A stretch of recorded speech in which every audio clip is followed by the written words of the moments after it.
Revolution के बारे में पढ़ लिया, ठीक है, हमने अक्टूबर रेवोल्यूशन के बारे में पढ़ लिया 1917 के। अब हम देखते हैं कि इस अक्टूबर रेवोल्यूशन के बाद क्या चेंज आया, ठीक है। So what change after the October, ठीक है, आफ्टर द रेवोल्यूशन।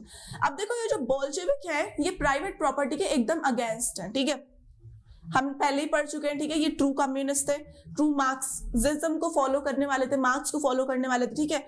तो काफी इंडस्ट्रीज जो थी और बैंक्स थे उनको नेशनलाइज कर दिया गया 1917 में, ठीक है, जब बोल्शेविक ने अपनी कंट्रोल बना ली, ठीक है, गवर्नमेंट में अपनी पार्टी बना ली, ठीक है। तो क्या है कि काफी जो बैंक्स थे और इंडस्ट्रीज थे उनको नेशनलाइज कर दिया। नेशनलाइज करने का क्या मतलब है, इसका मतलब यह है कि गवर्नमेंट ने ओनरशिप को अपने हाथ में ले लिया, ठीक है, बैंक्स की ओनरशिप को अपने हाथ में ले लिया। फिर क्या है कि लैंड जो है उसको सोशल प्रॉपर्टी डिक्लेयर कर दी, ठीक है, बता चुके हैं कि प्राइवेट प्रॉपर्टी के अगेंस्ट है ये, ठीक है। तो लैंड को क्या कर दिया, सोशल प्रॉपर्टी डिक्लेयर कर दी, और पीजेंट जो थे उनको अलाउ कर दिया कि ठीक है तुम अलाउड है कि तुम जाओ और जो नोबिलिटी के पास लैंड है उसको जाकर ले लो, सीज कर लो या कब्जा कर लो। समझ आया? चलो अब सिटीज की बात करते हैं, ठीक है, ये तो हमने कंट्री साइड की बात कर ली। सिटीज की बात करते हैं तो बोल्शेविक ने क्या किया, enforce participation of large houses, ठीक है, फैमिली नीड के अकॉर्डिंग जो हाउसेस का साइज है उसको एनफोर्स कर दिया, ठीक है। तो enforce partition of large houses, बड़े हाउसेस को पार्टीशन कर दिया, बीच में से बांट दिया, ठीक है, according to the family need के अकॉर्डिंग। समझ आया? अब क्या है, इन लोगों ने क्या किया कि जो ओल्ड एरिस्टोक्रेसी के टाइटल्स है, ठीक है, जैसे टाइटल्स क्या होते हैं, जैसे कि हिज हाईनेस और जो इस तरह के टाइटल्स होते हैं ना जो रॉयल फैमिली के लोगों के पास होता है, ठीक है, तो इनके उन टाइटल के ऊपर, उनके इस्तेमाल के ऊपर क्या कर दिया, बैन कर दिया, ठीक है, बैन लगा दिया। और आर्मी के, अच्छा, अब इन चेंजेस को लाने के लिए, इन चेंजेस को दिखाने के लिए, ठीक है, दर्शाने के लिए नई यूनिफॉर्म्स को डिसाइड किया गया फॉर आर्मी और ऑफिशियल्स के लिए, ठीक है, इनके लिए नई यूनिफॉर्म्स को बनाया गया। और इसके बाद एक क्लोथिंग कंपटीशन हुआ 1918 में जिनमें बुदियोनोव का सोवियत हैट को चूज किया गया, ठीक है। तो आप ये देख सकते हो, ये होता है सोवियत हैट, ठीक है, ये राइट, ओके, तो that is just for your reference, ठीक है। चलो अब हम बात करते हैं बोल्शेविक पार्टी ने, ठीक है, अब इनका हम पहले भी पढ़ चुके हैं। बोल्शेविक में लेनिन ने क्या चाहते थे, लेनिन का ये चाहना था कि हमारी जो बोल्शेविक पार्टी है इसको हम रीनेम करके कम्युनिस्ट पार्टी कर दें, ठीक है, ये हम पहले पढ़ चुके हैं, ठीक है। अब फाइनली जब बोल्शेविक पार्टी में पावर में आई, ठीक है, इनके पास पावर आ गई, अथॉरिटी आ गई, तो बोल्शेविक पार्टी ने क्या कर दिया, रीनेम कर दिया रशियन कम्युनिस्ट पार्टी बोल्शेविक, ठीक है, अपना नाम रीनेम करके क्या रखा कि रशियन कम्युनिस्ट पार्टी बोल्शेविक, ठीक है। और ये ही बोल्शेविक पार्टी ट्रू मार्क्सिज्म को फॉलो कर रही थी, ठीक है। चलो अब 1917 में क्या हुआ कि बोल्शेविक ने कंडक्ट किए इलेक्शन, किसके लिए, कॉन्स्टिट्यूएंट असेंबली के लिए, लेकिन इनको मेजोरिटी नहीं मिल पाई, ठीक है, किनको, हम बोल्शेविक की बात कर रहे हैं, ठीक है। तो क्या हुआ कि जनवरी 1918 में ये जो असेंबली है इन्होंने बोल्शेविक के मेजर्स को क्या किया, जो असेंबली इलेक्ट हुई, ठीक है, जिसमें बोल्शेविक की मेजोरिटी नहीं हो पाई थी, ठीक है। तो क्या हुआ 1918 में असेंबली जो थी उसने बोल्शेविक के मेजर्स को क्या कर दिया, रिजेक्ट कर दिया, और लेनिन ने असेंबली को डिसमिस कर दिया, ठीक है। तो लेनिन को क्या लगा कि जो all Russian congress of Soviet थी, ठीक है, वो क्या थी, वो डेमोक्रेटिक असेंबली से बेटर है, ठीक है, एक ऐसी असेंबली से बेटर है जो अनसर्टेन टाइम्स में इलेक्ट की गई हो, ठीक है। अच्छा चलो अब मार्च 1918 में देखो, ये हम सीरीज ऑफ इवेंट्स के पढ़ रहे हैं, ठीक है, 1917, 1918, ये तो हमने क्या पढ़ा कि मेजर्स के बारे में पढ़ा, बोल्शेविक के मेजर्स के बारे में जो लेनिन ने क्या करे, इम्पोज करे, ठीक है। अब क्या हुआ कि मार्च 1918 की बात करें तो अपोजिशन के बावजूद, ठीक है, सब लोग मना कर रहे थे, सब लोगों के अपोजिशन था, ठीक है, अपोज कर रहे थे, उसके बावजूद बोल्शेविक ने क्या किया, जर्मनी के साथ क्या कर ली, पीस बना लिया। हम पहले पढ़ चुके थे ना, जर्मनी के साथ anti war, anti German sentiment लोगों में थे, एंटी जर्मन फीलिंग लोगों में थी, ठीक है। तो क्या हुआ कि अपोजिशन के बावजूद जो बोल्शेविक थे उन्होंने जर्मनी के साथ ब्रेस्ट लिथोस पर क्या कर लिया, हाथ मिला लिया, पीस कर लिया, ठीक है, हैंडशेक कर लिया। चलिए अब क्या हुआ कि आने वाले वक्तों में ये जो बोल्शेविक पार्टी थी, it became the only party, ठीक है, to participate in the all Russian congress of soviet, ठीक है, और यही आगे जाकर क्या बनी, पार्लियामेंट बनी, ठीक है। तो इलेक्शन में पार्टिसिपेट करने वाली बोल्शेविक एक अकेली पार्टी थी। अब भाई आप खुद बताइए कि जिस कंट्री में या जिस रीजन में, जिस ज्योग्राफिकल टेरिटरी में सिर्फ एक ही पार्टी इलेक्शन लड़ती हो, वो किससे लड़ेगी इलेक्शन? ठीक है, अकेले ही तो है, उसको क्या बोलते हैं? वन पार्टी स्टेट बोलते हैं। ठीक है, चाइना का हमारे पास एग्जांपल है वन पार्टी स्टेट की, एक ही पार्टिस्ट है, कम्युनिस्ट पार्टी। ठीक है, और वो ही हर साल गवर्नमेंट बनाती है, वही रूल करती है। ठीक है, और वही अकेली अपने आप से ही इलेक्शन पे लड़ती है। ठीक है, तो जब हम बात कर रहे हैं कि आने वाले वक्तों की, तो क्या हुआ कि बोल्शेविक जो थी वो एक अकेली पार्टी बन गई। ठीक है, जो इलेक्शन में कॉन्टेस्ट करती थी इलेक्शन। ठीक है, तो रशिया क्या है? वन पार्टी स्टेट बन गया। वन पार्टी स्टेट का मतलब कि एक ही पार्टी ऑपरेट कर रही है पूरे रशिया में। और ट्रेड यूनियन जो थी उनके ऊपर पार्टी ने अपना कंट्रोल करना शुरू कर दिया, ट्रेड यूनियन को। ठीक है, तो हम पहले ही पढ़ चुके हैं कि जब पहले जार ने भी ट्रेड यूनियन और इस तरह की एसोसिएशन के ऊपर कंट्रोल करना चाहा। क्यों कंट्रोल करना चाहा? क्योंकि ये अपराइज कर सकती हैं, अपराइजिंग कर सकती हैं, फिर म्यूटिनी कर सकती हैं। ठीक है, तो ये जो ट्रेड यूनियंस थी, इन्होंने इनके ऊपर पार्टी ने अपना कंट्रोल कर लिया। ठीक है, अब सीक्रेट पुलिस आई। ठीक है, और यही हम किस में देखने को मिलेगा? हमें जर्मनी में भी देखने को मिलेगा। क्या? Secret police. ठीक है, हिटलर के टाइम में हिटलर ने सीक्रेट पुलिस क्या थी? इस्टेब्लिश कर दी थी कि हाँ, लोगों को नहीं पता होता था कि ये पुलिस है, लेकिन वो सब लोगों के ऊपर नजर रखती थी, निगरानी करती थी लोगों के ऊपर। ठीक है, तो जर्मनी में गेस्टापो वगैरह देखने को मिलेगा, वो हम आगे वाले चैप्टर में पढ़ेंगे। इसमें हमें क्या पढ़ना है कि सीक्रेट पुलिस आई। ठीक है, जैसे कि चेका फर्स्ट, उसके बाद OGPU, NKVD। ठीक है, बाद में ये भी आई सीक्रेट पुलिस। और इनका काम क्या था? इनका काम ये था कि जो लोग बोल्शेविक को क्रिटिसाइज कर रहे थे, ठीक है, कटाक्ष कर रहे थे बोल्शेविक को, उनको पनिश करते थे ये। ठीक है, पनिशमेंट देते थे। ठीक है, तो पार्टी क्या है, इन्होंने सेंसरशिप को एनकरेज किया। ठीक है, अब तुम आहिस्ता आहिस्ता ये देखते जाओ कि ये बोल्शेविक ये वही हैं जो लोगों को चाहते थे कि लोगों की गवर्नमेंट हो, लेकिन यही लोग लोगों के ऊपर क्या लगा रहे हैं? बंदिशें लगा रहे हैं। ठीक है, लिमिटेशंस लगा रहे हैं। ठीक है, तो the party encourage censorship. Censorship क्या होता है? सेंसरशिप का मतलब होता है अगर किसी कंट्री में सेंसरशिप लगा हुआ है तो यानी मीडिया जो है वो फ्रीली ऑपरेट नहीं कर सकती है, फ्रीली लोगों तक क्या है, गवर्नमेंट को क्रिटिसाइज नहीं कर सकती है, लोगों तक गवर्नमेंट को क्रिटिसाइज करने की न्यूज नहीं पहुंचा सकती है फ्रीली और आजादी के साथ। समझ आया? चलो अब क्या है, हम सिविल वॉर को देखते हैं। ठीक है, देखो क्या है सिविल वॉर का क्या मतलब होता है। सबसे पहले तो ये देखो, सिविल वॉर का मतलब होता है कि अपनी ही कंट्री के लोगों में वॉर्स जो होती है। ठीक है, एक ही कंट्री में 2 या 3 ग्रुप के बीच में वॉर्स होती हैं। ठीक है, इसको सिविल वॉर बोलते हैं। अब इसमें क्या हुआ, जब बोल्शेविक ने लैंड को रिडिस्ट्रीब्यूट करने का बोला, ठीक है, तो क्या हुआ कि जो आर्मी थी, Russian army, it began to break up. ठीक है, हाउ?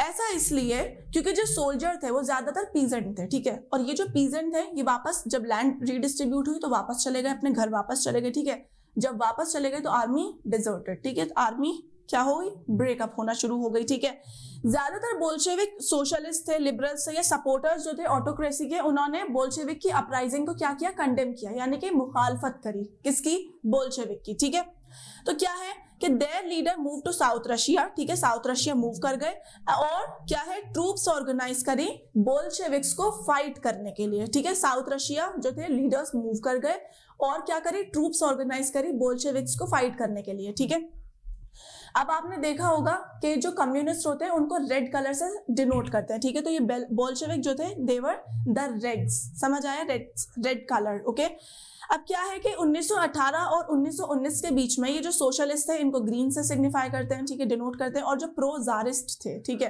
प्रो जारिस्ट मतलब कि जार जो थे, किंग जो थे, उनके प्रो में, उनके सपोर्ट में। ठीक है, यानी कि white, they control most of the Russian empire. समझ आया? By 1918 and 1919। समझ में आया?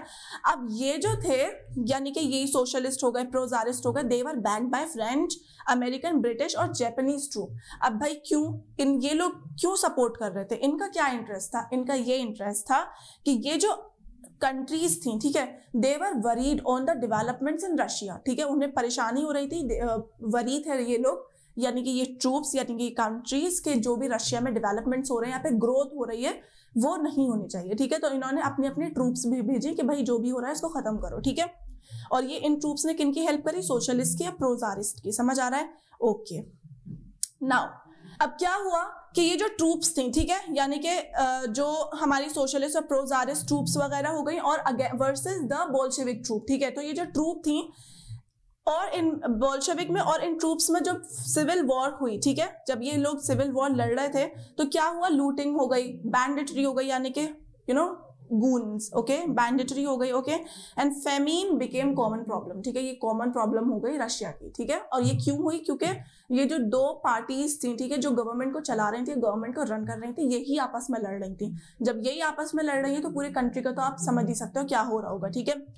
अब क्या है कि जो सपोर्टर्स है प्राइवेट प्रॉपर्टी के, ठीक है, जो प्राइवेट प्रॉपर्टी का सपोर्ट करते थे, और कौन सपोर्ट करते थे, यानी कि प्रो जारिस्ट जो लोग होते हैं, ठीक है, नोबल्स, जाहिर सी बात है जिन लोगों के पास लैंड रही थी, नोबल्स हो गए, ठीक है, या फिर क्लर्जी या चर्च से रिलेटेड लोग हो गए, वही सपोर्ट करेंगे, ठीक है, क्योंकि उन्हीं के पास लैंड भी थी।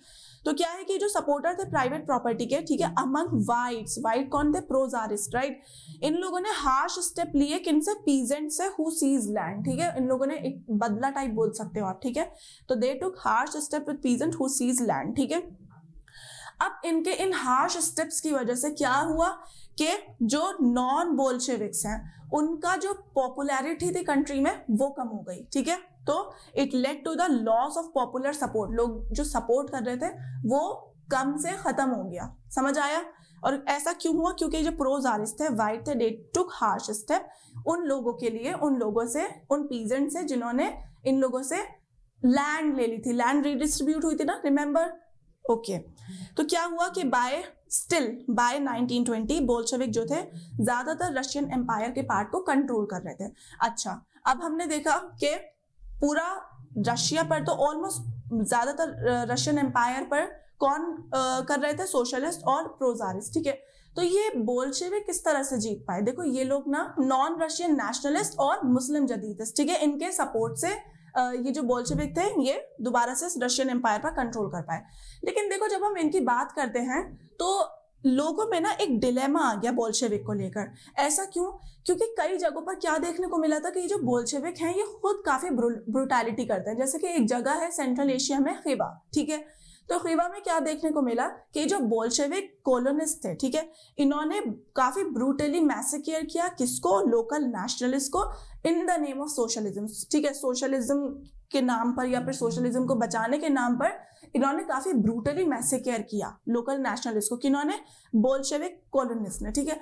तो लोगों में ना ये कंफ्यूजन आ गया, डिलेमा आ गया कि भाई तुम वॉर को सपोर्ट करते हो या फिर मारधाड़ पे या फिर ब्रूटल एक्शन या एट्रोसिटीज पर, या फिर आप लोगों की गवर्नमेंट को सपोर्ट करते हो, ठीक है। तो लोगों में बोल्शेविक को लेकर कंफ्यूजन सी पैदा हो गई, समझ आया। अब क्या है कि बोल्शेविक का कंट्रोल हो गया, ठीक है, बोल्शेविक का कंट्रोल आ गया रशिया के ऊपर, ठीक है। तो मेकिंग अ सोशलिस्ट सोसाइटी, अब देखते हैं किस तरह से सोशलिस्ट सोसाइटी बनी, ठीक है।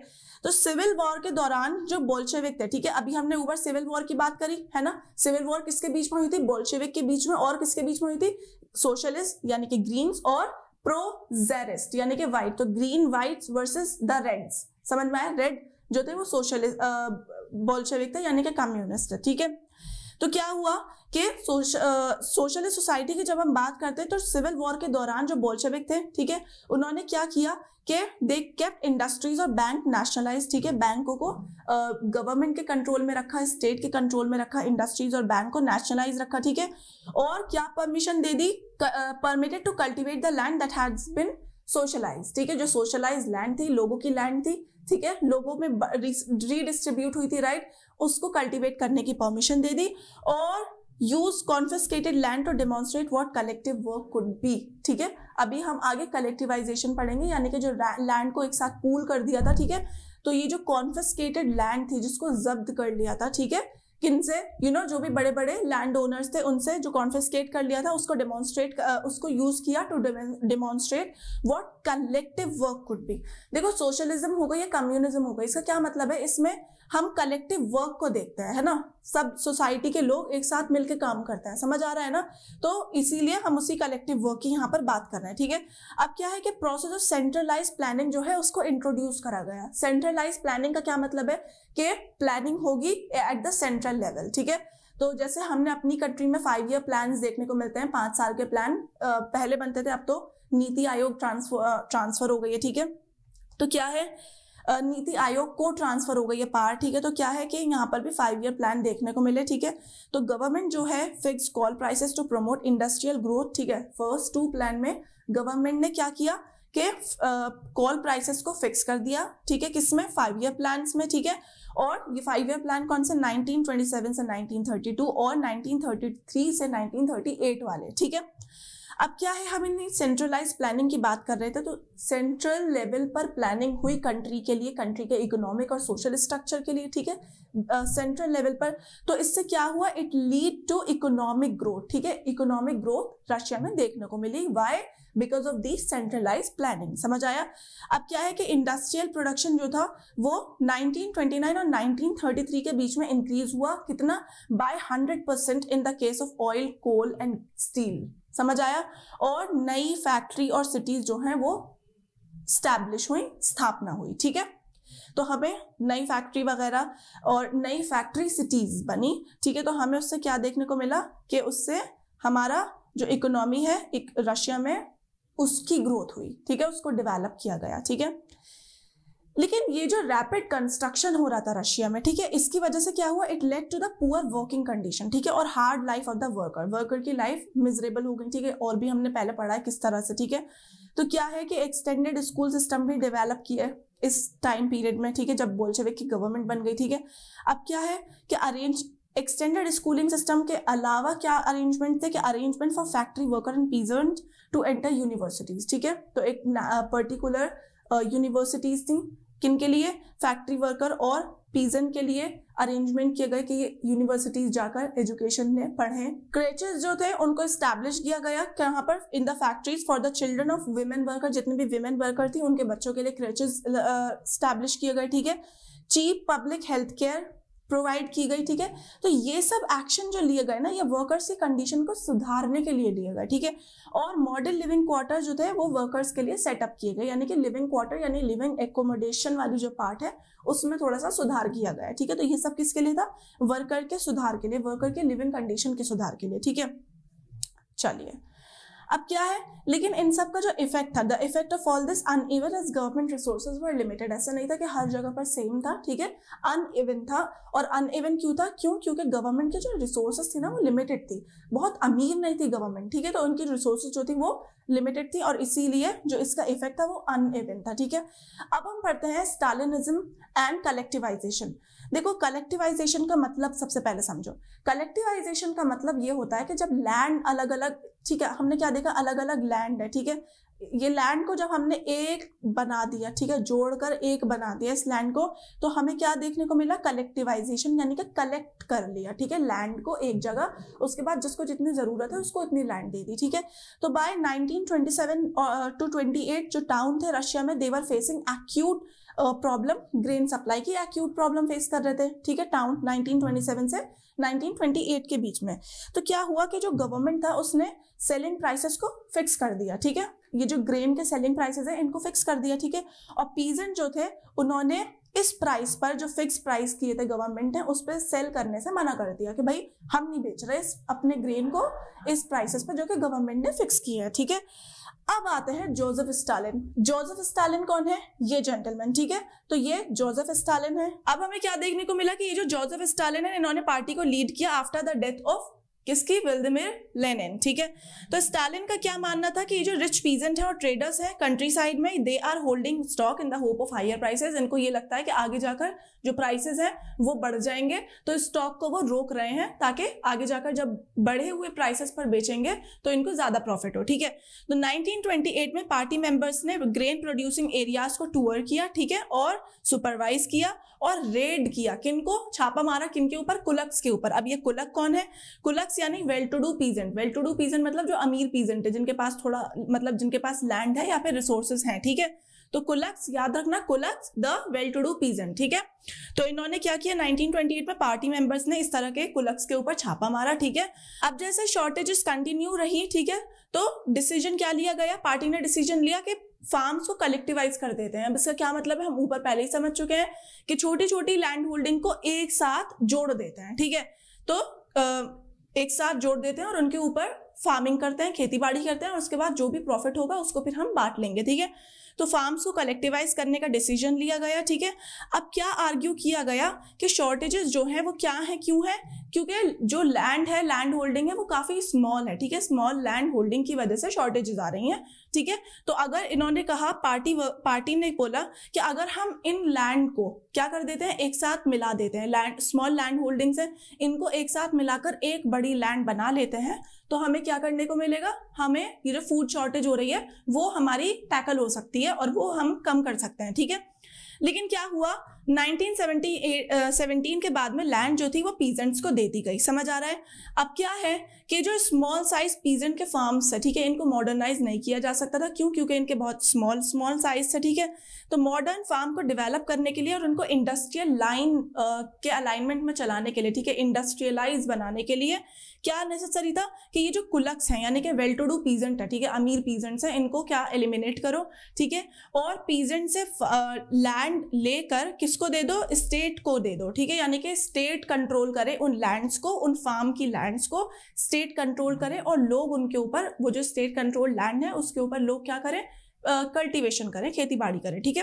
तो दूसरा क्या था, take away land from peasant और establish state controlled large farm, बड़े बड़े फार्म स्टैब्लिश करते हैं जो कि स्टेट कंट्रोल करेगा, तभी हम इन फूड शॉर्टेजेस को टैकल कर सकते हैं। ऐसा किसने सोचा, कि पार्टी ने सोचा, ठीक है। अब क्या है, स्टालिन का कलेक्टिवाइजेशन प्रोग्राम देखने को मिलता है। देखो अब ये इंपॉर्टेंट, तो हम इसको क्या कर देते हैं, हाईलाइट कर देते हैं, ठीक है। इसमें क्या देखने को मिला है, स्टालिन का, याद रखना, Stalin is associated with his collectivisation programme. Collectivisation ऐसे याद रखो, कलेक्टिवाइजेशन से कलेक्टिव, ठीक है। तो कलेक्ट का क्या मतलब होता है, कलेक्ट का मतलब एक जगह जमा करना, ठीक है। तो जो भी स्मॉल लैंड होल्डिंग्स थी उनको एक जगह जमा करके एक बड़ी लैंड होल्डिंग बना दी, कलेक्ट करके एक बड़ी लैंड होल्डिंग बना दी, और फिर उसमें जो भी फार्मिंग करते हैं, ठीक है, कल्टीवेटर्स, और उसके बाद जो भी प्रॉफिट होता है उसको आपस में बांट लेते हैं, ठीक है। तो ये था स्टालिन का कलेक्टिवाइजेशन प्रोग्राम, ठीक है, जो कि हमें देखने को मिला। फिर क्या है, 1929 से पार्टी ने सारे पीजेंट्स को क्या किया, फोर्स किया to cultivate in collective farms, ठीक है। ये जो कलेक्टिव फार्म्स थे, कलेक्टिव फार्म से क्या मतलब है कि एक साथ जो लैंड होल्डिंग्स को, छोटी छोटी लैंड होल्डिंग्स को मिलाकर एक बड़ा कलेक्टिव फार्म बना दिया सबका, ठीक है, उसको हम कहते हैं कोल होज, ठीक है। तो 1929 से पार्टी ने पीजेंट्स को फोर्स करना शुरू किया कि आप कलेक्टिव फार्म्स में, यानी कि कोल होज में क्या कीजिए, कल्टीवेशन कीजिए, ठीक है। चलो अब क्या है कि पीजेंट जो थे वो लैंड पर काम कर रहे थे और जो कोलखोज का प्रॉफिट था उसको शेयर कर लिया जाता था, ठीक है। तो यानी पीजेंट ने क्या किया कि जो लैंड है, कलेक्टिव फार्म है, उसके ऊपर हम काम कर लेते हैं और जो भी फिर प्रॉफिट होगा हम उसको शेयर कर लेंगे। ये फॉलो किया जाने लगा, ठीक है। पीजेंट जो थे वो गुस्से में आ गए कुछ टाइम के बाद। अब ऐसा क्यों हुआ भाई, खुद ही हमने जो एग्जाम्पल में देखा था, क्या हुआ, अगर हम अपना सबका लंच जमा करें, ठीक है, और लंच जमा कर कर आप लाए हो बिरयानी, मैं लाई हूँ टिंडे की सब्जी, ठीक है। तो जो इंसान बिरयानी लाया है उसको भी टिंडे की सब्जी खानी पड़ रही है, ठीक है। तो लंच जमा करके हमने एग्जाम्पल देखा था ना कि हम एक बार लंच जमा कर कर जिसको जितनी भूख है वो उतना खा लो, ठीक है। पहले एग्जाम्पल देखा था सोशलिज्म के एग्जाम्पल में, ठीक है। तो अब यही देखने को मिला, एनरेज पीजेंट जो थे ना उनमें गुस्सा आ गया कि भाई हम जितनी मेहनत कर रहे हैं हमें वो तो वापस रिटर्न में मिल नहीं रहा है, ठीक है। तो लोगों को गुस्सा आ गया, पीजेंट को गुस्सा आ गया और वो अथॉरिटीज को रेजिस्ट करने लगे, अथॉरिटीज की बात मानने से इनकार करने लगे और उन्होंने क्या किया, लाइव स्टॉक जो है उसको डिस्ट्रॉय कर दिया। तो हमें क्या देखने को मिला कि 1929 से 1931 के बीच में जो नंबर ऑफ कैटल थे वो 1/3 गिर गए, ठीक है। 1/3 उनकी पॉपुलेशन जो थी वो गिर गई, ठीक है। Number of cattle fell by 1/3, ठीक है, व्हेन बिटवीन 1929 एंड 1931। समझ आया। चलो अब जिन लोगों ने इस कलेक्टिवाइजेशन प्रोग्राम को रेजिस्ट किया, ठीक है, उनको काफी सीवियरली पनिश किया गया, ठीक है, डिपोर्ट किया गया, एग्जाइल किया गया, यानी कि डिपोर्ट एक जगह से दूसरी जगह भेज देना, ठीक है, यानी कंट्री से बाहर भेज देना, और एग्जाइल मतलब देश निकाला, वही हम पहले देख चुके हैं, ठीक है। तो क्या है कि जिन लोगों ने कलेक्टिवाइजेशन को रेजिस्ट किया, इसी पॉलिसी को स्टालिन की, ठीक है, उनको सीवियरली पनिश किया गया। और जो पीजेंट कलेक्टिवाइजेशन को रेजिस्ट कर रहे थे, ठीक है, उन्होंने ये आर्ग्यू किया कि वो इतने रिच पीजेंट नहीं है, ठीक है, और ऐसा नहीं है कि वो कलेक्टिवाइजेशन के खिलाफ है, बल्कि वो सिर्फ कलेक्टिव फार्म्स में काम करना नहीं चाहते हैं because of variety of reason. अब वो वेराइटी ऑफ रीजन क्या है, ये भी हो सकता है कि हमें नहीं मिल रहा है, क्या नहीं मिल रहा है, हमें जितना हम काम कर रहे हैं हमें प्रॉफिट नहीं मिल रहा है, ठीक है, तो ये भी रीजन हो सकता है, ठीक है। तो वेराइटी ऑफ रीजन की वजह से जो पीजेंट थे वो कलेक्टिव फार्म्स में काम करना नहीं चाहते थे, और उन्होंने ये आर्ग्यू किया कि हम रिच नहीं है, रिच पीजेंट नहीं है, और साथ ही में हम ये जो कलेक्टिवाइजेशन की पॉलिसी है इसके अगेंस्ट भी नहीं है, बस हम कलेक्टिव फार्म्स में काम नहीं करना चाहते, ठीक है।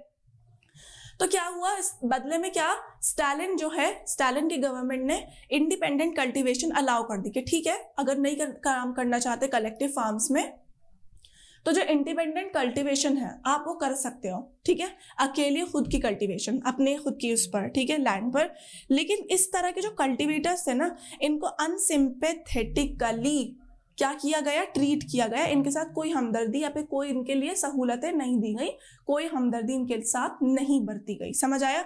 तो इस तरह के जो इंडिपेंडेंट कल्टीवेटर्स थे इनको अनसिंपैथेटिकली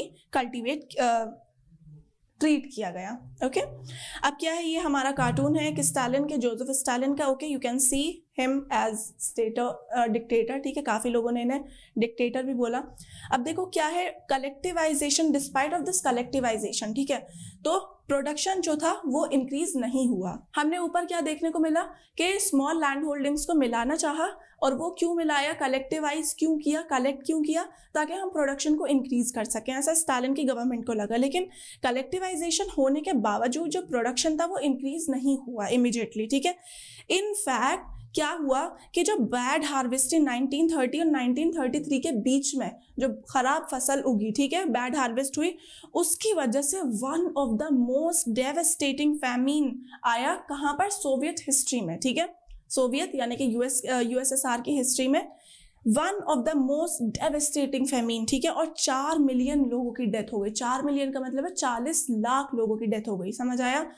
तो क्या है, ये किस वजह से हुआ, बैड पॉलिसीज की वजह से, ठीक है। अब क्या है, आप ना यहाँ पर समझिए कि किस तरह की पॉलिटिकल सिचुएशन चल रही थी और किस तरह के सोसाइटी में सिचुएशन चल रही थी, ठीक है, सोसाइटी स्टेबल नहीं थी, समझ आया। अब क्या है, काफी लोगों ने पार्टी के अंदर ही क्रिटिसाइज किया, किसको, स्टालिन को और स्टालिन की पॉलिसीज को, और क्या क्रिटिसाइज किया, इंडस्ट्रियल पॉलिसी को क्रिटिसाइज किया कि बहुत कंफ्यूजिंग है और इनसे कोई हमारा यूएसएसआर का भला नहीं होने वाला, इनसे कोई लोगों का वेलफेयर नहीं होने वाला है, इंडस्ट्रियल पॉलिसीज से अंडर द प्लान्ड इकोनॉमी, ठीक है, और कॉन्सिक्वेंसेज ऑफ कलेक्टिवाइजेशन के, कलेक्टिवाइजेशन जो है इसके जो कॉन्सिक्वेंसेज है वो या फिर नतीजे हैं वो कोई बहुत अच्छे नहीं है और वो खराब हैं, ठीक है, यूएसएसआर के लिए, रशिया के लिए फेवरेबल नहीं है, समझ आया। फिर हमें क्या देखने को मिलता है कि स्टालिन और उनके जो सिंपैथाइजर्स थे उन्होंने इस तरह के लोगों को यानी जिन लोगों ने क्रिटिसाइज किया पार्टी को ही, कि पार्टी की इंडस्ट्रियल पॉलिसीज को या फिर कलेक्टिवाइजेशन की पॉलिसी को जिन लोगों ने क्रिटिसाइज किया, ठीक है, उनके तो स्टालिन और उनके सिंपैथाइजर ने इस तरह के लोगों को कॉन्स्पिरेसी में चार्ज किया कि ये लोग कॉन्स्पिरेसी कर रहे हैं सोशलिज्म के अगेंस्ट, ठीक है। तो किसने किया, स्टालिन और उनके सिंपैथाइजर ने इन लोगों को किया जो लोग क्या कर रहे थे, क्रिटिसाइज कर रहे थे many with in his own party, ठीक है, किसको, स्टालिन और उनकी गवर्नमेंट की पॉलिसीज को, ठीक है। तो कॉन्स्पिरेसी अगेंस्ट सोशलिज्म के अंडर चार्ज किया उनको, ठीक है, और फिर एक्यूजेशन ग्रो हुई थ्रू आउट द कंट्री, और बाय 1939 2 मिलियन लोग जो थे वो जेल में या फिर लेबर कैंप में थे। तो आप यहाँ पर सिचुएशन देखिए कितने ज्यादा डिक्टेटरशिप वाली हो रही है, ठीक है, तानाशाही। और ये जो 2 मिलियन लोग थे जो लेबर कैंप में थे या फिर प्रिजन में थे, इनमें ज़्यादातर लोग जो थे वो इनोसेंट थे, ठीक है, और काफ़ी ऐसे थे जिनको टॉर्चर करके फॉल्स कन्फेशंस करवाया गया और काफ़ी लोगों को एग्जीक्यूट भी कर दिया गया, ठीक है, एग्जीक्यूट मतलब मार देना, ठीक है, और several among them were talented professional, ठीक है। तो जिन लोगों को एग्जीक्यूट किया गया उनमें काफ़ी लोग ऐसे थे जो कि टैलेंटेड प्रोफेशनल थे। तो जब हम बात कर रहे हैं टैलेंटेड प्रोफेशनल की, तो हम क्यों बोल रहे हैं, इसका मतलब है कि कंट्री में फिर इनका लॉस हुआ, ठीक है, कंट्री में वैल्यूएबल जो कंट्री की वैल्यू ऐड करते हैं, ठीक है, उनका लॉस हुआ, ओके। अब हमने ये तो देख लिया स्टालिन का कलेक्टिवाइजेशन प्रोग्राम, हमने समझ लिया कलेक्टिवाइजेशन प्रोग्राम को। अब हम देखते हैं कि रशियन रेवोल्यूशन का ग्लोब के ऊपर, पूरे दुनिया में क्या असर था, ठीक है। तो the global influence of the Russian revolution and the USSR, ठीक है। अब क्या है कि एग्जिस्टिंग सोशलिस्ट पार्टीज जो थी वो यूरोप में, उन्होंने बोल्शेविक ने जो पावर टेक करी जाकर, ठीक है, उसको अप्रूव नहीं किया, ठीक है। यानी कि यूरोप में जो ऑलरेडी सोशलिस्ट पार्टीज थी उन्होंने अप्रूव नहीं किया बोल्शेविक के जो पावर टेकिंग था, ठीक है, जो अथॉरिटी उन्होंने जाकर कंट्रोल कर ली बोल्शेविक ने, उसको अप्रूव नहीं किया। किसने? सोशलिस्ट पार्टीज ने, जो कि यूरोप में थी, ठीक है।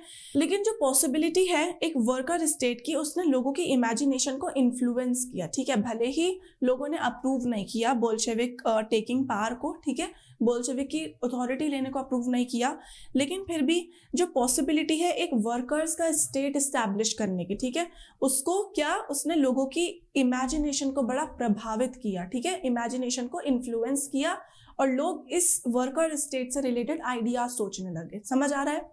चलो, अब जब लोगों की इमेजिनेशन इन्फ्लुएंस हुई तो क्या देखने को मिला हमें? काफ़ी कंट्रीज में हमें देखने को मिला कि कम्युनिस्ट पार्टीज फॉर्म हुई, ठीक है। एग्जाम्पल जैसे कि communist party of great Britain, ठीक है। और जो बोल्शेविक थे उन्होंने क्या, कॉलोनीज को एनकरेज किया कि आप हमारा जो एक्सपेरिमेंट है उसको फॉलो कीजिए। अब ये कौन सा एक्सपेरिमेंट है? ये वही एक्सपेरिमेंट है, यानी कि worker state taking the power, ठीक है। बच्चों याद रखना, इसका मतलब है वर्कर्स यानी प्रोलेटेरियत स्टेट, ठीक है। तो प्रोलेटेरियत कौन होते हैं? प्रोलेटेरियत यानी कि वर्कर्स, ठीक है। तो मार्क्स ने यही कहा कि एट द एंड क्या होगा, ये जो वर्कर्स हैं, प्रोलेटेरियत है, ये क्या करेंगे, अपनी खुद का एक स्टेट बना लेंगे, कम्युनिस्ट स्टेट बना लेंगे। और कम्युनिस्ट स्टेट जो है वो एक नेचुरल क्या है, गवर्नमेंट है, ये नेचुरल स्टेट है सोसाइटी का, ठीक है। तो बोल्शेविक ने क्या किया, कॉलोनीज को एनकरेज किया to follow their experiment, the experiment of a workers state, the proletariat state, ठीक है। और काफ़ी जो आउटसाइड थे यूएसएसआर के, उन्होंने पार्टिसिपेट करना शुरू किया। किसमें? The conference of people of the east, ठीक है, ये एक कम्युनिस्ट की जो कॉन्फ्रेंसेज होती हैं, ठीक है, the conference of people of the east. और बोल्शेविक के द्वारा फाउंड की गई कॉमिंटर्न, ठीक है। कॉमिंटर्न क्या है? कॉमिंटर्न इज एन इंटरनेशनल यूनियन, ठीक है, of pro Bolshevik socialist parties, ठीक है। तो कॉमिंटर्न जितने भी प्रो बोल्शेविक सोशलिस्ट पार्टीज हैं उनका यूनियन है, उसको बोलते हैं कॉमिंटर्न। और ये किसने फाउंड किया? बोल्शेविक पार्टी ने फाउंड किया, ठीक है।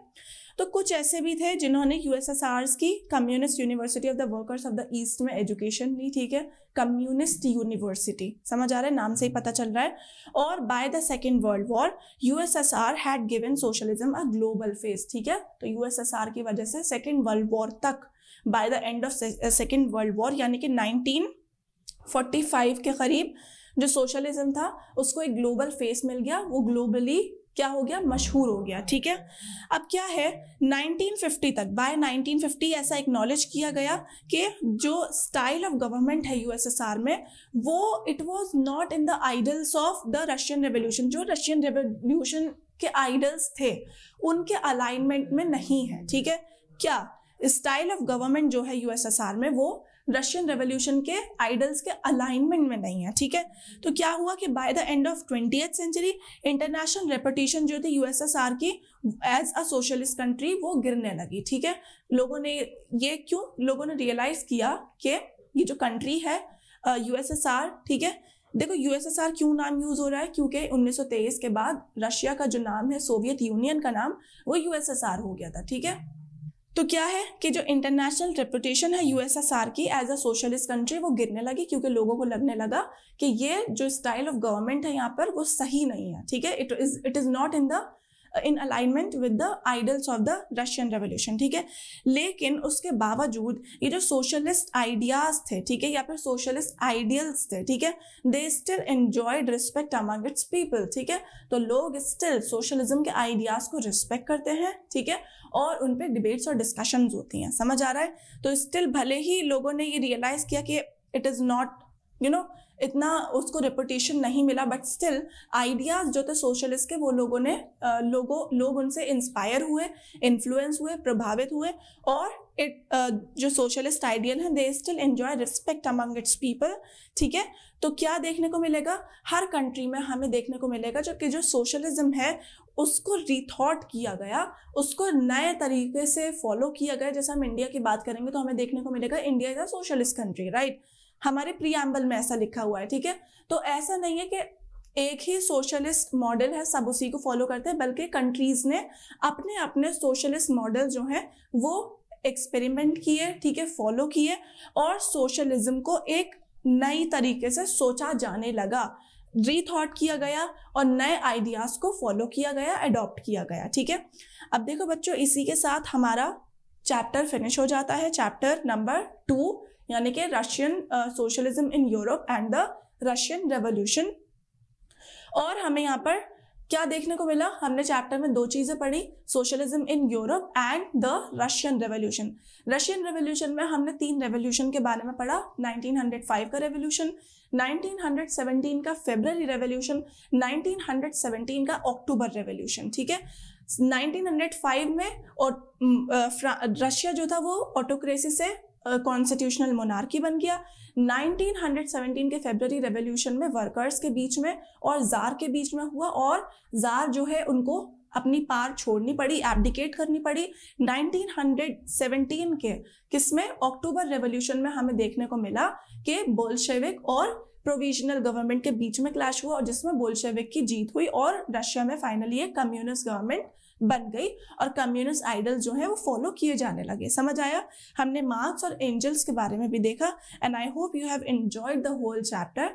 आई hope you have learn so much from this chapter and I hope you will continue learning with us. Okay, so thank you and all the best for your future endeavors.